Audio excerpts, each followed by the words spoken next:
қайнатып жатырмын. Ішінде қазы мен бір жая бар. Сорпамызды бір қайнады, көбігін алып тастадым.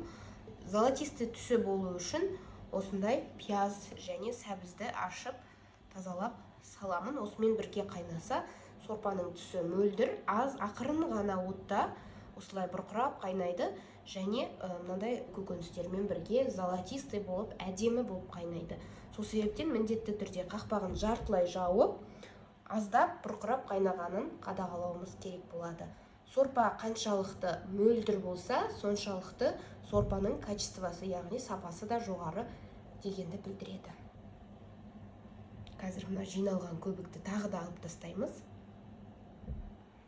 Мінекей біздің дайындаған бауырдақ, мына сорпаға қататын құрты, ыстық, мына жерде қазының сорпасы золотистый, и мінекей біздің бауырдақтың өзі бауырсақпен дайындалған.